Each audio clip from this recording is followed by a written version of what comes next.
Good evening, everybody. It is Arend and Anneesa here from Countryside Corner. We are going to do sit down, answer some questions today. If you're new to the channel, we have a full family vlog on Countryside Acres, our other YouTube channel. And this one here is more dedicated to questions and answers and podcasts and interviews, that style of thing. So if you're not interested in this, go check out the other one. And if you like both, great. Today, we're going to be answering a bunch of questions from a viewer. Somebody nicely put it all in a format for us, and we're going to just hit them one at a time. I have no idea what the questions are. We might get off topic too. We may get off topic too. So if you like this kind of content, don't forget to thumb it up. Maybe do that right now. Stop the video, give it a thumbs up. And if you have a bunch of questions as well, you could send us an email at countrysideacreshomestead@gmail.com. Correct? Yes. Yes. Send us some questions there if you'd like, just like this viewer did as well. Good day, everyone, and welcome to the Countryside Corner. Here we're all about faith, family, and freedom. Brought to you from no other than Mother Russia. Are you happy with the speed of the construction? I'm assuming it's our construction with our house. It could always be faster, but no, I think it went very well. It was a very intense summer. That's how we always work. Yes. I guess for people that don't know us, we're always like that. We're busy people in the summer. We tend to work best when there's a timeline. Somebody's coming for a visit or whatever it might be. Then we grind out the hours and get a lot done in a hurry. But all in all, I think it was very well. I think our biggest problem is the amount of holidays we took prior to that. Yeah, we were a little out of shape. Because exactly, and so we're feeling it. Yes. I got lots of spots on my back that need work. And I'm really overweight, so we should be working. You're not that bad. We should be working like that all the time. Absolutely. So. Some people go to the gym. We don't go to the gym. Mm-hmm. We work. And we really enjoy it. We enjoy flipping houses, fixing stuff, making a diamond out of something rough, building houses. Yeah. What about the building material here in Russia?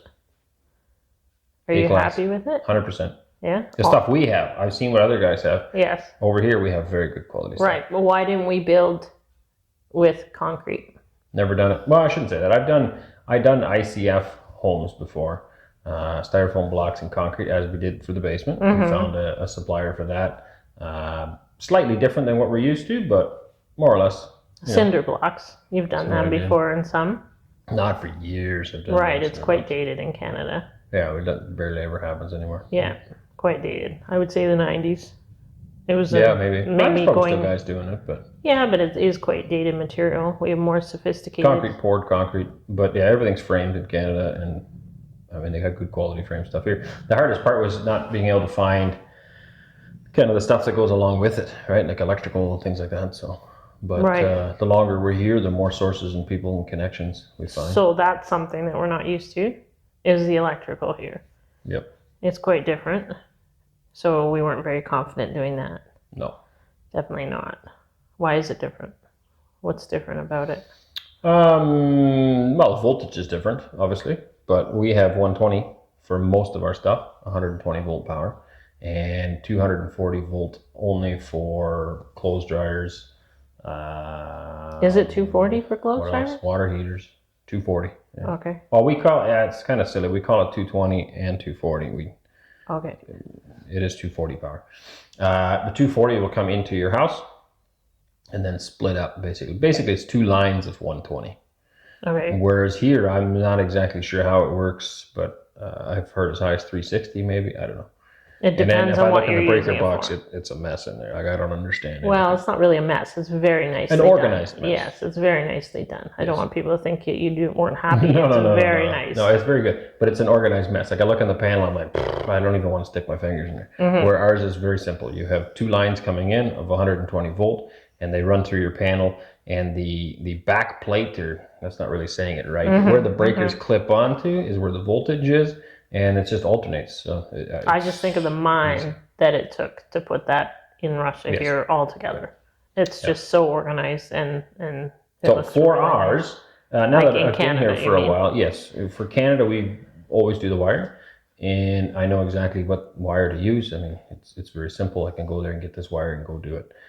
Here, there's different standards, some different rules. I don't really understand why exactly. Like we run 240 volt in the house as well, but it's in a much thicker wire. The ones here are extremely thin. So it's definitely something we weren't used to. Yeah, and I'm still not 100% sure if, if I feel like doing the next house or not.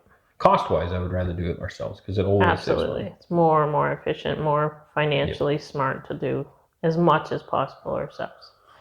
Mm-hmm. Yep. Aside from that, everything's pretty well the same. I mean, roof steel's roof steel. Tie bar's the same. Our shingle insulation's type, a bit different. our steel shingle type was slightly different. No, we can buy it. Well, you and I have never done this style of roof on our own house because it costs a lot more. Right. But here it's much more affordable. Mm-hmm. And it's beautiful, isn't it? Yeah, and I didn't see any other styles that I liked. Right. Yeah. So when we put our shop roof on the workshop, it will have just a normal steel, but it's not the same profile as we had in Canada. Right. Yeah. It's more like we would put on agricultural type stuff. Yeah, it's almost got a commercial look to it. Like the gaps are wider. It's less pretty. Yeah, that's true. Yeah. Industrial. Yeah, they've kind of got it all mixed into one here. Yeah, there's probably other profiles around. Oh, probably. And I think maybe in Moscow, there's probably a lot more, maybe options. Selection, different regions, maybe.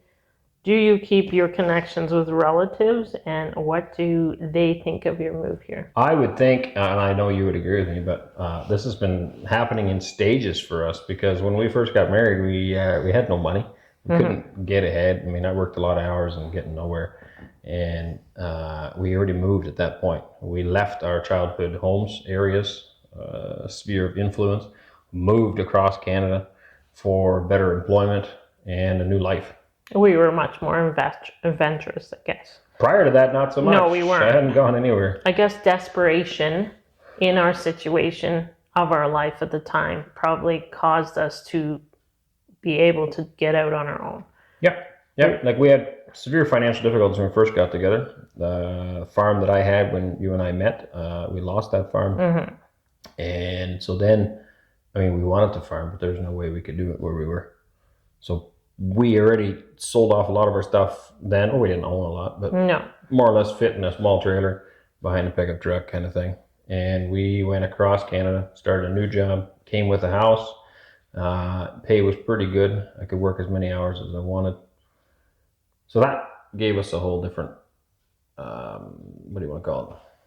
It separated us from our family. It was awesome. It was the best thing we could ever done for our relationship. It was amazing for sure. And it gave us the opportunity. For 3 years, we were out there to make some money, to lean on each other, not on everybody else because we didn't know anybody. But that move, at least, was in English-speaking Canada. Mm-hmm. So it's not like there was any language barriers. There's not so much cultures, slight culture difference there, but not a lot. And so, I don't know. I think something like that helped prepare us. All right. And then we ended up moving back, and we successfully farmed on our own for 5 years. And then we moved to Saskatchewan. It's another new area, again, in English-speaking Canada, but it again prepared us because the mentality there, the culture is definitely different in northern Saskatchewan. Absolutely. And then back to Ontario again. We've moved quite a bit in Canada.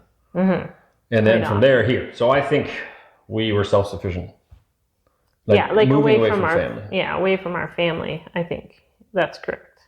We were more independent type people because of all those moves. Not that we don't value family. No. But it's not... but we didn't... I think we had a different thought process of where we wanted to go in life than some of our families. Mm-hmm. And we also had a different thought process on raising our children than a lot of people in our family. So it's not that we weren't close to some of them. It was just we had to kind of... I don't know. Keep our distance. Yeah, protect our children in their traditional, more conservative, more cautious. Yeah. On what we allow our children to experience or do. Yeah, like we don't have a TV. Like we're letting them more and more. Like since we've moved here, actually, they have more interaction with social media and things like that since we came to Russia. But prior to that, moving here, we didn't have that even for our children. We were very big on what they can and cannot see and what they shouldn't see. And obviously Canada being the way it is, there was a lot more on social media and on the TVs that would actually hurt their minds and to keep them Getting worse all the time. Yeah, so we were very concerned with some relatives that what they might see as bad and what we might see as bad are two different. Yeah. So we kind of kept our kids a little bit sheltered, I guess, from some people. Yep, which that means our children grew up not as close to the families. See, I didn't either. As a young child, I moved from the Netherlands to Canada at 4 years old. So I also grew up without my uncles and aunts, without my my grandparents. So it's not that big of a deal to me. You would have grown up around your family. I did, a lot of my grandparents and stuff, but we weren't close with my cousins or anything like that. Like, we seen them 3 or 4 times a year, but I didn't really have that much of a connection with a lot of them. Some of them more than others, obviously, but no, it wasn't really a community. I feel like here I can see the community. And I feel like in Canada, it's more like everybody's for themselves. And like, I don't feel like there's that much. Maybe some families have it. I think it depends on the family, I'm sure. Maybe some families have it, but I just feel like there was never really that deep community feeling. Yeah, like we had some traditions that you go for Boxing Day or Christmas or things like that, but it's not like... We already weren't part of a church group either that we had been part of for years or anything like that. We've kind of been on our own for a long time. But maybe that was meant to be. Like, God might have been preparing us that way to come here. Yeah. Because I still 100% believe that God led us here. Absolutely. And you know, He would have known that that's going to be hard for you. So. Yeah, absolutely. And I think I said that to you. A lot of the things that we've experienced over the years and a lot of the things that we've come across, I feel like are very similar to the Russian culture, right? Like, even just the food that we've incorporated into our own diets and things like that with soups and cabbage. And I kind of chuckle because they call it Russian foods and I'm like, we've been eating like that. Yeah, like we already been eating, broths and things like that. So I just think it's really neat because our journey has kind of led us to where we are with less of a culture shock. Right, because we already did a lot of those things. Not the language, though. Not the language. No, it's too bad he hadn't have brought us to the learning the language already before. So, what does family think of the move? Yeah, I think I kind of answered that too. Yeah. I think we're crazy. Some of them, maybe not all of them. Nah, I shouldn't say that. So we already heard from your Aunt Julie, who thought at first that we were crazy, and now changed her mind. So that was pretty neat to hear. I think so. Yeah, it meant a lot. Yeah. Your mom, I think, has always been a loyal supporter of us. She probably had her reservations, but I think she's come a long way as well, just reading the comments. I think the biggest thing that she feels right now, she just misses her family because we're not close. Right? So I think I can understand that too. Yeah. Yeah. We miss her too, or miss them. Yeah. My family, we're not super close, so... not much of a difference. There was quite a reservation there when we told a few of them that we were going. Oh, on their end, yeah, I guess. Because that's the question, I guess, what they think, yeah. I don't think anybody's ready to come. I think quite a few of them can see understand why we're doing what we're doing, but I don't believe any of them's ready to do it. I just feel like a lot of people can see and understand why we're doing it, but then they still get that little bit of like social media and negativity from the mainstream media all the time over there, and they then get that doubt. It's the same as what you and I were feeling. Like when we were first thinking of coming over here and we were discussing it and talking it, we were a lot of times something would pop up on our newsfeed about Russia, and then I would be like talking to you. I'm like, okay, well, what if we get over there and this happens? And what if this happens? And what if that happens? And then you would talk me through it and we discuss it. And I think it's the same thing, right? It's like we've been told for so long that Russia is bad, Russia's people are bad, Russia this, Russia that it's really hard to get past. Hard to bend your brain around. Yeah, that thought process. What if I'm not? What if this? And what if that? Yeah. Right? I also think, though, in all of the moves that we've done, it becomes easier and you become less reliant on the systems around you. I've heard people make that excuse, I could never move because, this is here or that's there and I couldn't do without that. And the more often you move, the less any of that matters. I mean, every place has a cool store. You know, so you could make the argument, I was making it up, but, you know, hey, I really love this grocery store that's down the road from me, so I could never move. Well, that's really silly because every place has a cool grocery store. Yeah. Every place has some great cashiers.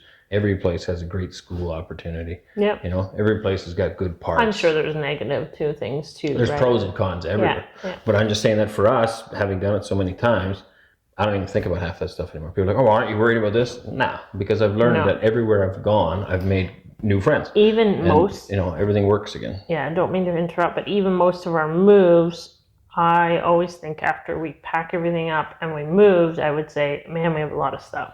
Yeah, that too. Yeah. Right? Decluttering is great. Yeah. Now, moving here, decluttering was really hard, you know, because... Well, it was a massive decluttering. Yeah, it's obviously totally different, but...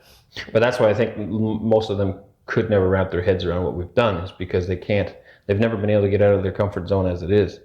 Like even moving an hour away for a lot of our family members that's a huge thing. Yeah, whereas we did, you know, what, to Alberta was a 36-hour move, was it not? Yeah, I remember my dad saying when we were leaving, and he doesn't really say much, like when we were leaving to here? The first time, to Alberta. Yeah. Like across Canada. I remember him giving us a hug, and I'm saying, you know, like, it's okay, Dad, we're just moving. And he doesn't get very emotional very often. And he gave us a big hug, and I remember him kind of emotional, and I was like, you know, it's just a move. It's not a big deal. And him saying, well, it's like you're moving across the world, and is what he said to me. And I kind of chuckled because I'm like, well, it's not across the world. Like, I'm on the same continent, right? But it wasn't. But to him, it was like such a big move. And to all of us, it was. This was a little farther. Yeah, it was such a big move back in the day. Yep. Right? And now it seems like, you know, that's such a small move to being over here to Russia. Yeah. Right? Yeah, but even this, I mean, are you that disconnected? Like, it's a move, sure, but in today's day and age, I can FaceTime them like right now. While we're doing this podcast, I could pop your mom up on the phone and talk to her. Like, there's so many different opportunities to communicate. Yeah, you're far away, but you have so many options to stay in touch. Yeah. You know, and nothing scares me anymore. Like, I could move anywhere in the world, like, other than some systems or some countries maybe that are a little hostile. But aside from that, you can move anywhere. Everywhere's got food and water and nice weather and nice people. I think the biggest thing for us, though, is that moving and then starting a farm. It's a little bit more challenging because it's like to be the self-sufficient, like, enterprise or whatever we want to build for ourselves is a little bit harder.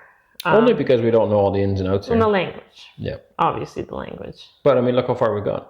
Oh, absolutely. Right? But not without help. We're going to keep plugging away. Right? Yeah. It is possible. That's all I'm saying. Things are different. Climate's different. Oh, for sure. But that was one of I think the hardest parts of the move is just starting over again and establishing a new home and all of that. Yeah. You know? I don't think other people would have that much of an issue if they had to move, because if they weren't farmers. Oh, I see where you're going with that. Because they might have a city job. Yeah. It would be less transition for them and maybe easier. Yeah. Yeah, that could be. Yeah, I could see that. Mm-hmm. Depending on what you want to do for your life. Yeah. Yeah.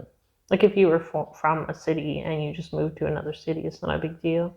No, but I don't even think what we did. I don't know. We've discussed this before. I don't recognize stress either, I guess, but I just don't see that what we did is a big deal. I look at Justin, a friend of ours. He moved to Paraguay. I mean, he just sent me some pictures of the bull he's buying. He's got his house built. He's got some land there. He's got, you know, his cattle coming. You know, he did it too. And he's reestablishing I think one of the biggest stresses for us, being that we are country folks and love to live in the country, is that being in the city. Yeah, that was hard. I think that was hard for all of us. That was one of the... And yet, I think we adapted to that even. Well, like you said in one of our videos not that long ago, that Anneesa has a small town feel. It's not a small town, that's not what you're meaning, but it has a small town feel, meaning it's like, it doesn't feel like a city. Right. Like it feels like... Sometimes some parts of the town I feel like is a touristy area, other parts it's like small little community feeling, other parts it's like a little bit bigger city, but all in all, I feel like the people communicate and talk and socialize like a small town feeling. Yep. And I really like it for that. Yeah. There's more communication even in physical interaction or visible interaction with people in Nizhny, is what I've noticed Just too. between regular people. Yeah, so like even if I'm walking down the street with one of the children in Nizhny, and one of the kids do something that's kind of cute, or I seen Maddie was waving at some of these ladies walking down the street one day, and instead of them overlooking it, they actually smiled and kind of went like this, right? Like so there's more interaction compared to some cities where they would just turn their head and keep walking, Ignore you. and ignore you and things like that. I don't find that in Nizhny. Do you have any friends considering moving to Russia? Well, I can't say who it is because they have family members as well. And so the answer would be yes. I do have some friends that are thinking about it. I'm not sure what else I can say about that. More than one. I think it's the sense of they're all just thinking about it, considering it. I think a lot has to do with political. I don't want to get into politics, but a little bit has to do with the political movement in the country, whether or not they'll probably pursue it. Well, for two of the ones I'm thinking of right now, it has to do with agricultural possibilities. And it's tough. They're both doing it, but it's tough. And it's hard to get going. It's hard to make enough money to keep it going. The one's got much larger operation than the other one, but both facing challenges in their own sizes. And they're very, very interested in the possibilities that are here. Now, agriculture is harder. If you're going to move here and become a, computer guy or something, it's a lot easier transition. Like, you can't own farmland here as a foreigner. Yeah, that's what I was going to say. I said that's the biggest one, I think, with a lot of the farmers. Yeah, They're like, I want to move there, but I can't own farmland. Farming regulations are a lot easier in Canada than they are in Europe. And this one, like here in Russia, seems to be a lot more like Europe. But the possibilities are much bigger. Right. And I see Russia as, the next 10, 15, 20 years are going to be golden. So agriculture is also going to rise with that. Okay, but elaborate on that. How so? Well, I don't know if calling it an emerging market is quite the right thing, but there's so many opportunities here now and so many markets opening up in the East where all the people are. Like 80% of the world's population lives in the East. Right, so to produce food for all those people, you think, China and India alone is 2.5 billion people. Okay, elaborate the East, like the Eastern countries? Yeah, Far East, like China, India, Indonesia. 80%. Yeah, I believe it's 80%. Somebody can fact check me on that, but it's about that. There's a circle that you can draw. Wow, I didn't realize there. that. Oh, it's massive. Just India and China is 2.5 billion people, and those are right below us. No, not below us, but below Russia. Russia is obviously very large. Yeah. But people need food. And there's a lot of areas that struggle with water. And this is why Canada is also crucial, because Canada has endless supplies of water. I shouldn't say endless, but a lot of water. Yeah. We have a lot of opportunities to feed people, versus other areas are really struggling with drought problems. And so Russia also has an enormous amount of fresh water sources here. So as things warm up, you can farm farther north. To me, there's endless possibilities. On top of that, so much untouched land, though, too, even loads or and loads things of that land, have grown up since and the Soviet land times. is cheap. So not necessarily that your output per acre will be higher than where you are today. It may very well be lower here, but your cost of production is a lot lower because your land price is low. If you look at the land price in Southern Ontario where we grew up, we couldn't afford to buy that. There's no way. Whereas here, even in Krasnodar, which is some of the most expensive stuff, we could still afford to buy some land. Maybe not very much, but we could afford to buy some. And where we grew up, there's no way. Right. So we would get farther, you get onto marginal soil, farther and farther from home in order to be able to afford to farm. And then you can't hardly raise any animals. The farm that we bought now, it's got very good soil, much better than the last farm we had in Ontario. Right. But it's a fraction of the cost. So that also creates its own opportunities. Right, but the emerging markets is a big one. And I thought with the sanctions, the European food sources are cut off, which creates more opportunity here. The biggest thing probably, though, is that the government is pushing for agricultural production. Here. And if you look across Europe and you look in Canada, they're doing basically the opposite. Yeah, but all regions or just some regions? I believe it's all regions. Some regions maybe get more support than others because you do have federal and state level. There's probably support. better area, or certain regions probably a better farmland and things too, so that might play a role. Very likely. And there is a push, and I don't know if that's agriculture related, but there is a push to get people to move farther east as well, to settle more out there. But there's just so much opportunity here for stuff, and if you can get in the game at a lower price bracket, there's also more opportunity to make a living. Right. Right now, we have also access. We have the north-south corridor running through the Volga River down to Iran and then off into all over the place. That also creates an enormous amount of opportunity. Canada has its own stuff, but 80% of the exports go into the USA. Versus here, we have access to way more different countries. Yep. That makes To sense. ship from Canada to India, it's going to take a lot harder or a lot more logistics than to go from Russia into India. Right. So I see all those things as great opportunities.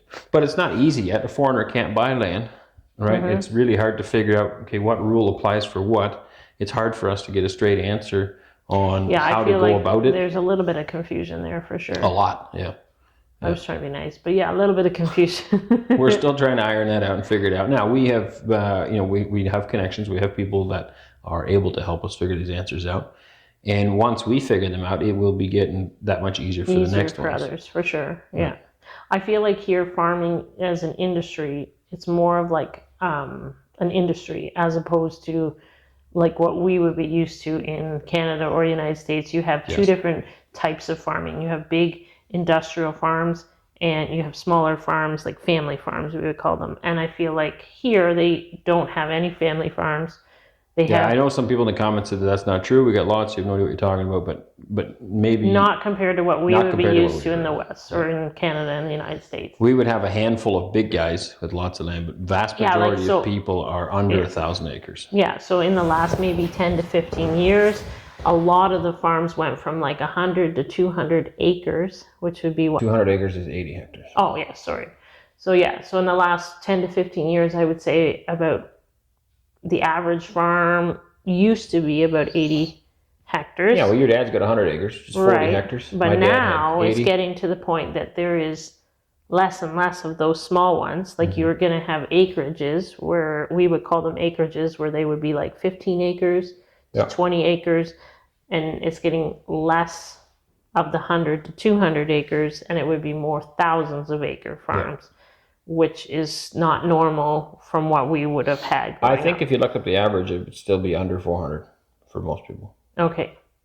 Which would be normal, and that would be considered My farming. oldest brother's got 200 acres, which is 80 hectares. Trying to think of friends of ours. Mike's got 100 hectares, or 100 acres, I think, maybe less. So that's about 40 hectares. Who else? Your dad's got about 40 hectares. Now, your dad doesn't count in that sense because he's an older farmer. He's established already. For someone starting today to make a living on it, it would be different, I guess. But you're right. Yeah. But here, I would say that it's more like an industrial size, where you have the owner of the farm is usually in a office building in the city, and he doesn't actually live on the farm. He doesn't work on the farm. He just organizes the farm from his office. Yeah, has workers doing it. Yeah, and the one we visited, they had 180 employees. Yeah, and the other one that I visited, I think, was also 120 employees. So that's totally different what we would see. Where we would see as farmers, well, they don't even call them farmers here. What do they call them? General directors or something? Yeah, director. Yeah, be like a director of. I don't ever want to be called a director. I'm a farmer. So again, that would be a different. Or here, I think they don't think as farmers as something. They do exist. We're going to go to a farmers meeting on February 1st. Maybe this is already aired by then. Maybe it hasn't. But there is farmers around, and they are smaller scale. I visited one there. No, you were with me. But would they be called farmers, or would they be called peasant enterprises or something? Peasant farmer enterprise. Oh, okay. So yes and no, bracket. But it tends to be on the smaller scale. So Maxine and Vera, they're milking, I forget, it was like 20 goats or something. So they tend to be on a smaller scale. I visited another one with the boys. I think you weren't along that time. No, the cows, are you thinking? No, he had some goats as well. He only had like 10 goats or something. He was a guy had moved from Germany. Oh, yes, I was there, yeah. You went with that one as well? I was there, yeah. He had a few animals. Okay. What else did we visit? So smaller scale stuff. more or less. But what we would be used to is a family farm operation. You have mom and dad, they would milk cows together, possibly. In my family growing up, my mom did all the bookwork in the house, and then of course helped before the children got older. But dad was out in the farm doing all that stuff. But it's a family affair. We didn't have employees. It was mom, dad, and the kids. Yeah, And that's normal Canada-wide. And you might have had like the odd hired hand that did milking on weekends or something if you needed a break or. So a lot of stuff here is geared, seems to be, I mean, we're still new at this, but it seems to be geared more for the big guys. But that's not completely true either, because we do know some smaller farmers who have received grants and they do receive subsidies. There is help around. It's just you got to find it and figure out how it works. Now, one thing I've also thought that I heard from somebody was that they would class a farm as like 1 or 2 acres in the village. They might consider that. Some, I don't know if that's farm. standard or not. I don't know, but I'm wondering if that's where the translation issue or translation might be, is that, they might be considering those as small farms, Maybe, yeah. right? Because they would have some chickens, a milk cow, some, ducks and eggs and all that different things for their own, a garden. The other thing, I guess, sorry you brought up those animals, but people tend to specialize in one thing here. Yeah.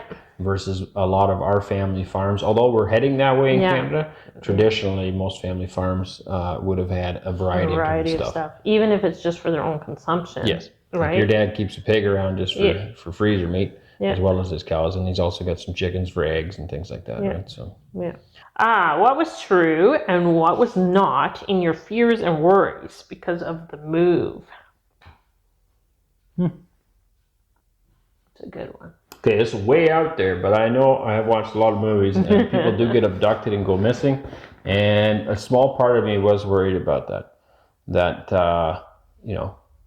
one of our kids would get stolen. It could still happen. I think of that with everything, though, not just here. Yeah, but to me, it's I feel more safe here than I did back home. But before coming here, part of me was slightly worried. And now that I'm here, even, hanging out in Moscow, traveling the subways and stuff, I worry less here. Today we let our children, well, the oldest two, they're not really children anymore, but walk down the street, find a store, buy some stuff and come back. I would have never done that in Toronto. I said that, yeah. I said that. As they went out the door, I'm like, I can't believe we're doing that. Right? Yeah, it just plain and simple wouldn't Now, we're happen. still aware, and we still, we have discussions with them. We teach them how to defend themselves too. Well, not defending. But regardless of that, I still would never let them. them do that in Ontario. Yeah. Not in Toronto. There's no way. Right. I would let them walk down the street in a strange city by themselves. Nope. You're absolutely right. I wouldn't either. Right? But you get walking around. We got to the point that I was almost not even allowing them to walk down the road in the country. Well, there's a lot of stuff going on. Right. Right, but I mean, walking around the city in talking about Moscow now, we happen to be filming this today in Moscow. Walking on the subways, there's no visible crime, there's no visible homeless, there's no visible drugs or alcohol. I'm sure some of it exists. I'm sure it's there. Nothing visible. We've toured a bunch of the subways, down the subway system, perfect place for some homeless to hang out or something. Nothing. You walk on how many streets we've seen wandering around, there's no junkies stumbling around, guys begging for money, nothing. There's no one pushing shopping carts. It just looks clean and tidy and well kept and beautiful people. It just feels so much more safe. Yeah, even the one night you and I went out for the evening together by ourselves. And Perfect example. And we were all by ourselves in the subway, and there was a few people. I didn't feel unsafe at all. No. It's mind-blowing. Middle of the day in Toronto, you're stumbling across people that are scary. Middle of the day. Yep.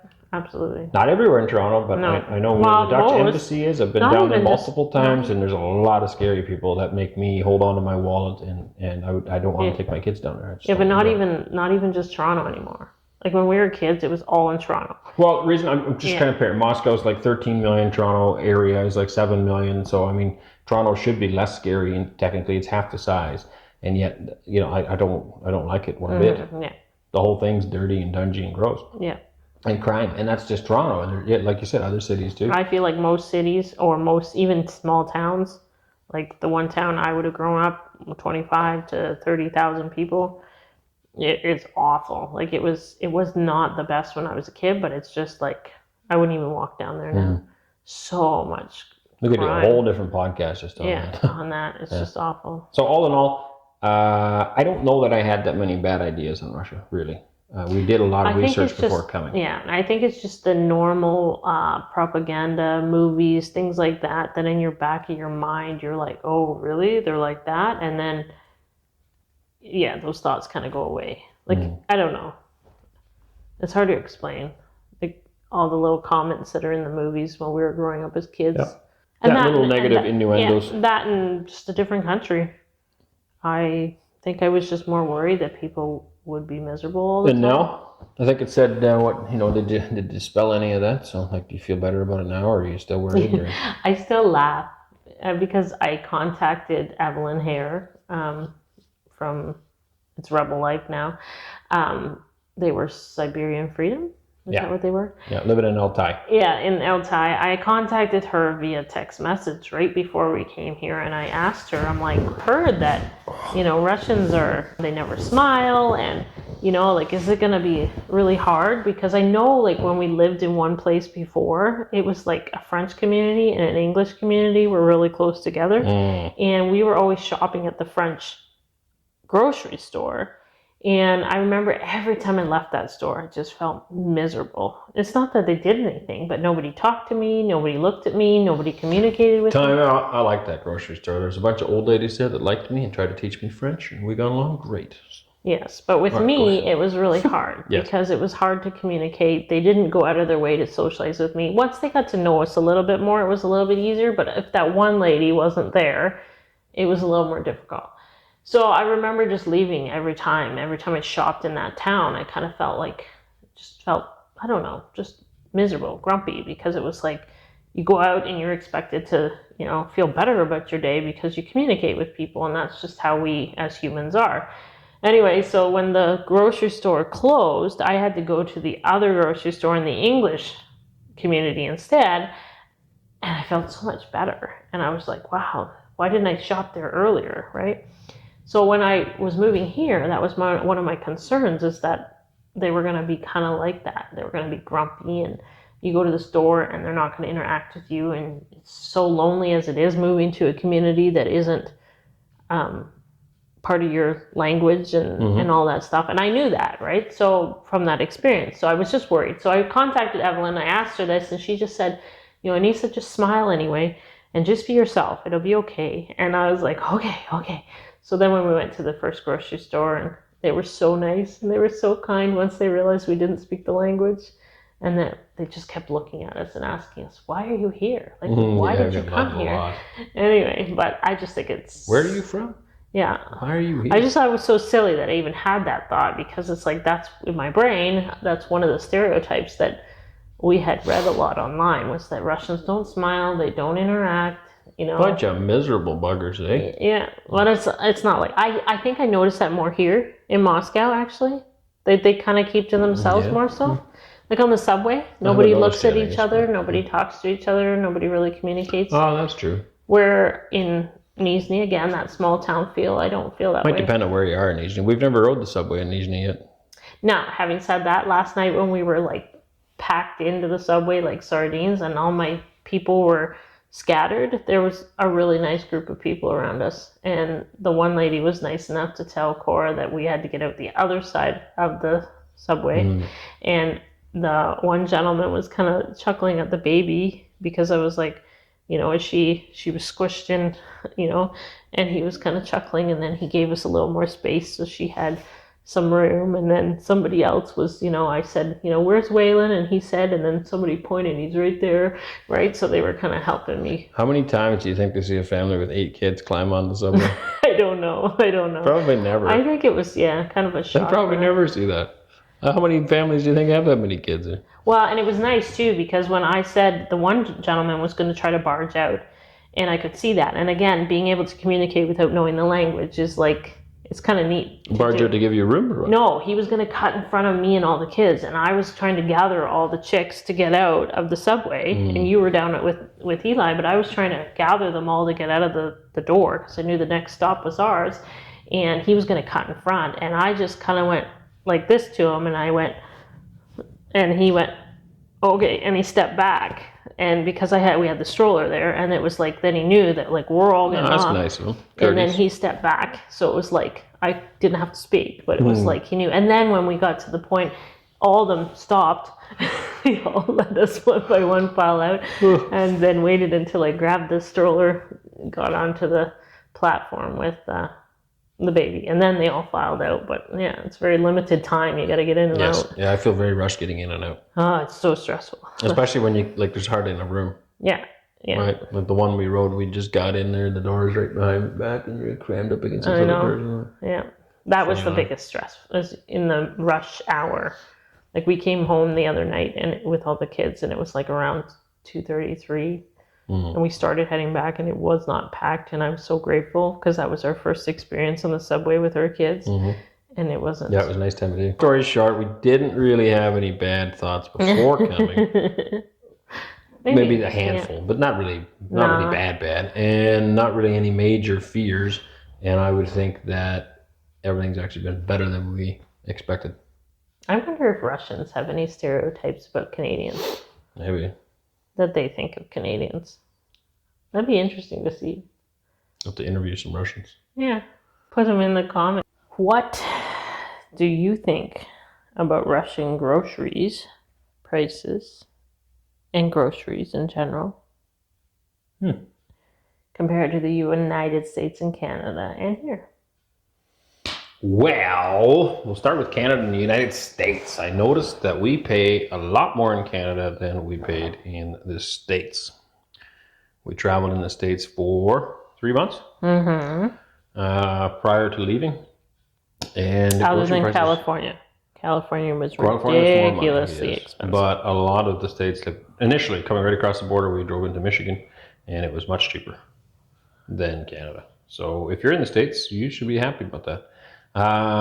Fuel prices were less in the States as well. It was nice. And that's taking into account for the exchange on the dollar. Quality, that really depends. I mean, the quality of groceries in the States was just as good as in Canada.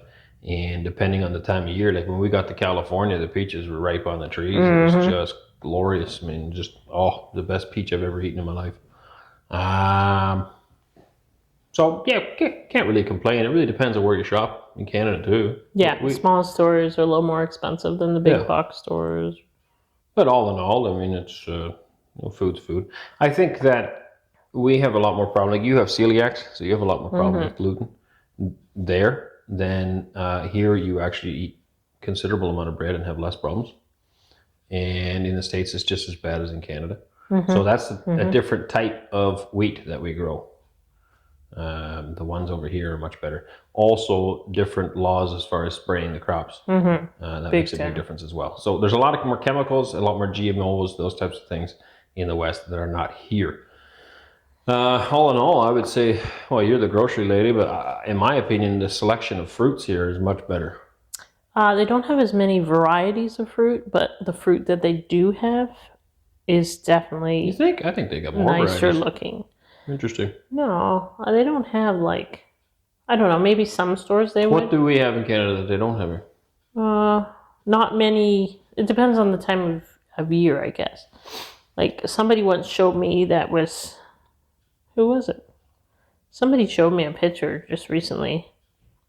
Maybe it was the Hares or when they went to the States of like a fruit aisle and a vegetable aisle, and it was like such a variety, like. And I feel like they don't have as much here. So they have like oranges and apples and your basic, bananas.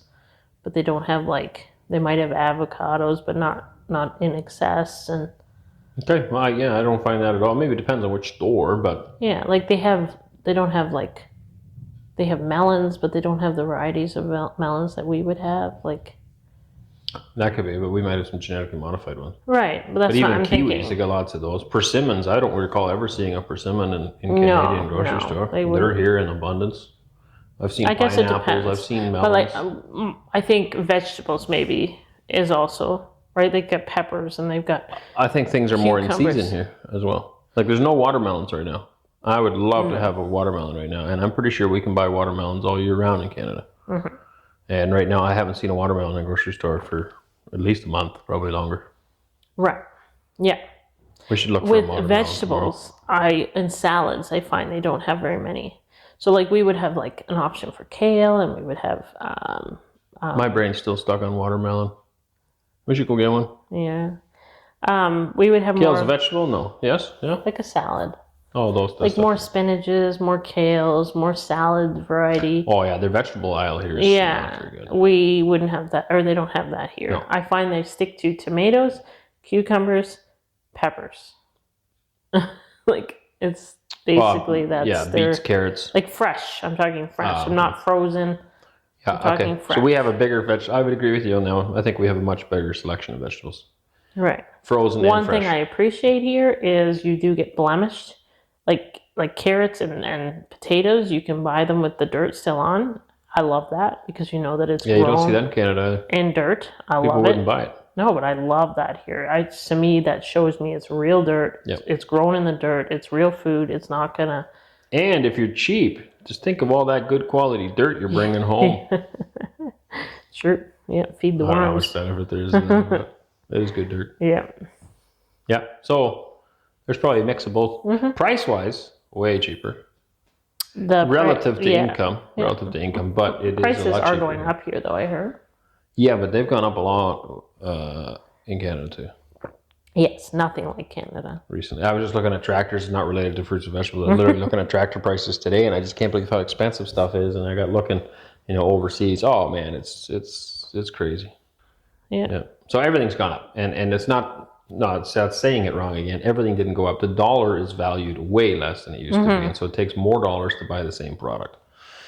So, but all in all, I would say grocery prices are much lower here. And I find that the quality of fruits here is better, but maybe you're right, it's in season. And that's why your quantity thing would make, or not the quantity, the different types, different varieties wouldn't be as available. We have a more out of season. I wonder if it would be different here in the city, in Moscow. Maybe. They might have different things that I wouldn't be used to eating, though, too. So I maybe don't notice as something much. we don't look for. Yeah, so we don't look for it as much.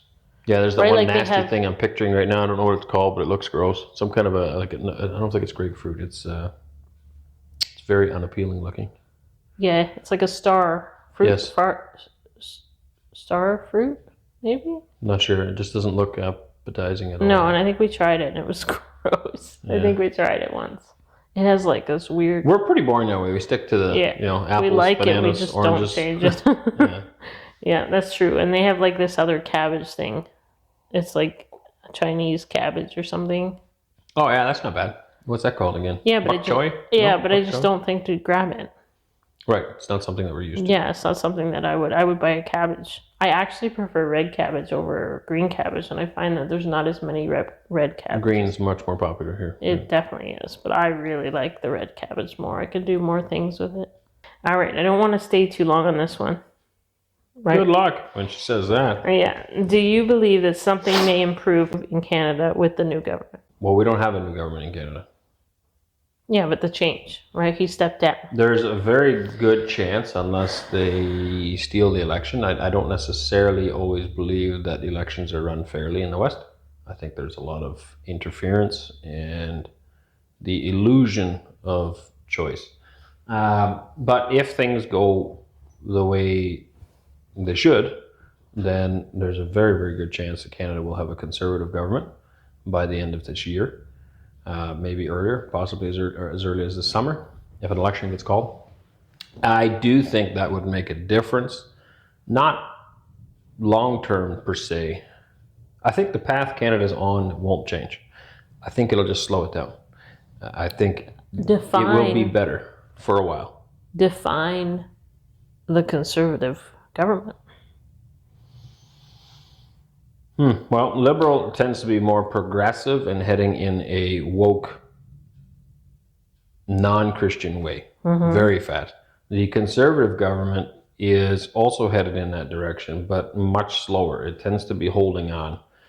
The problem that I would have is that it's comparing itself to the liberal government and to all other forms. So we have a liberal party, we have a New Democrat party, we have a Green party. They're all liberal.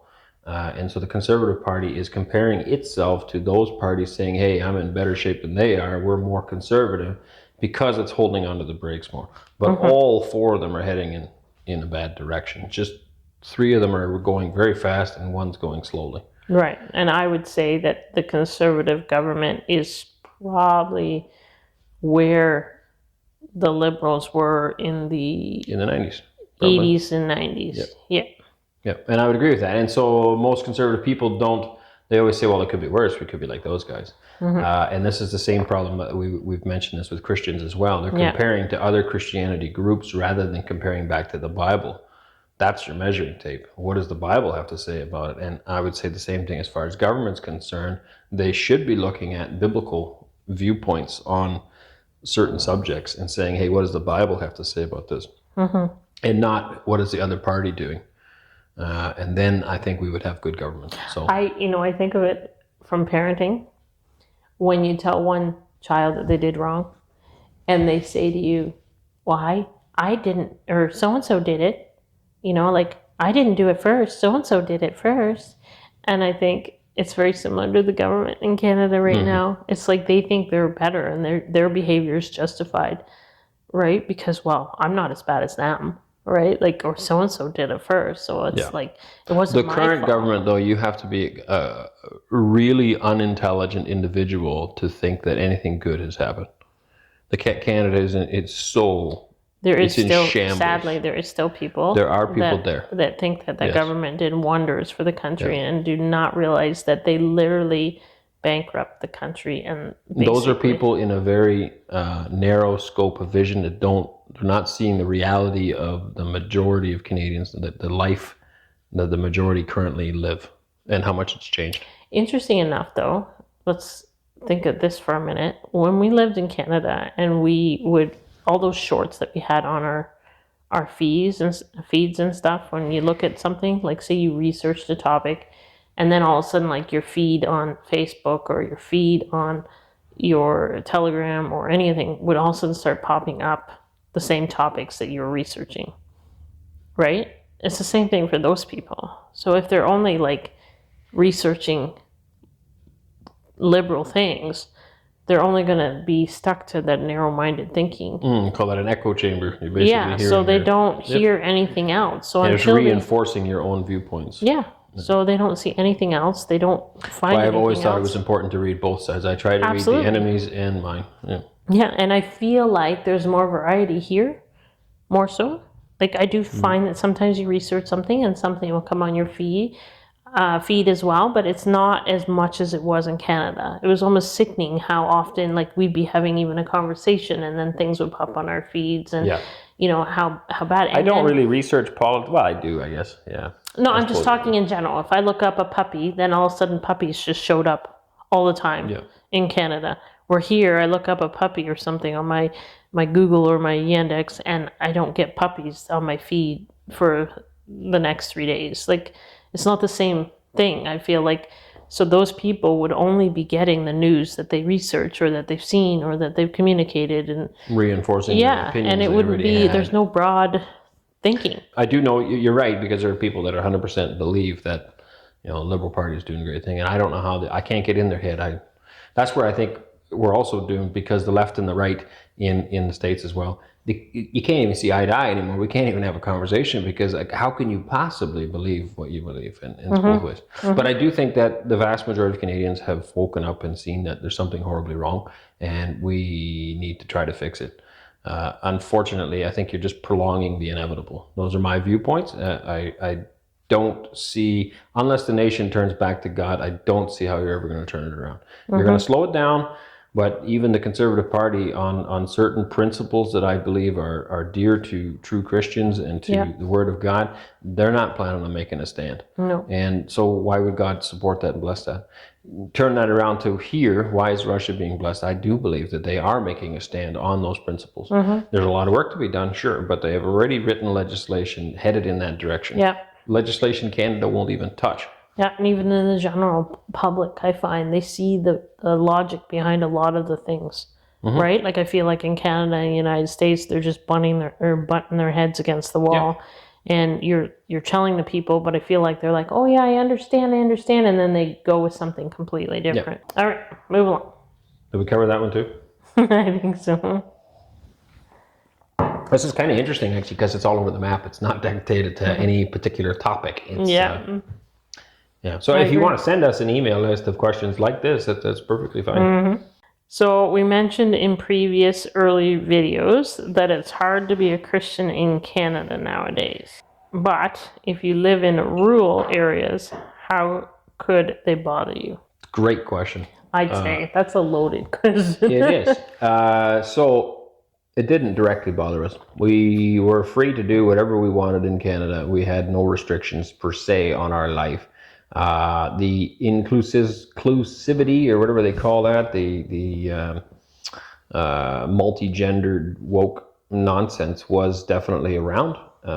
You could see it in a lot of buildings. Rainbow flags were popping up all over the place, and they name tags, people identifying as some odd made-up thing. That stuff was around. If you're willing to tolerate that, or just ignore the subject, don't refer to them he or she, just call them by their name, you could get by. But it's there, and it was growing, and that's the problem, is that we can see the direction. If you wander around through life like this, then not an issue. But I can see the direction, and Anneesa can see the direction that the country is going with these policy changes constantly getting worse at an alarming rate. We have to make a decision as parents for your children. You're responsible for them. I think we've said this multiple times, but one day I will have to stand before the throne of God, and I will have to answer for the direction of my children. If your children are not turning out right, that's your fault. Whether you want to hear that or don't want to hear that, it's your fault. It's nobody else's fault. They were your kids. And you can say, well, I didn't do that. The school taught them wrong. You're the one that allowed them to go to that school. You're the one that didn't pay attention to the friends they hung out with. You're the one that didn't pay attention to what they were watching on TV. It's your fault. So if you have messed up kids, again, people don't like to hear it, but it is your fault, and you need to take accountability for it. You need to sit down and say, hey, you know what? I should have been there for them more. I should have done this. I should have done that. I should have shut the TV off, or I should have threw it out the window. Or maybe you should have moved. I should have checked who their friends were, or who they were dating, or, whatever. Have a chat with them. Sit down. Yeah. What are you thinking? Those are your responsibilities as a parent. I take that very seriously as the husband of the home. I'm responsible for the entire household.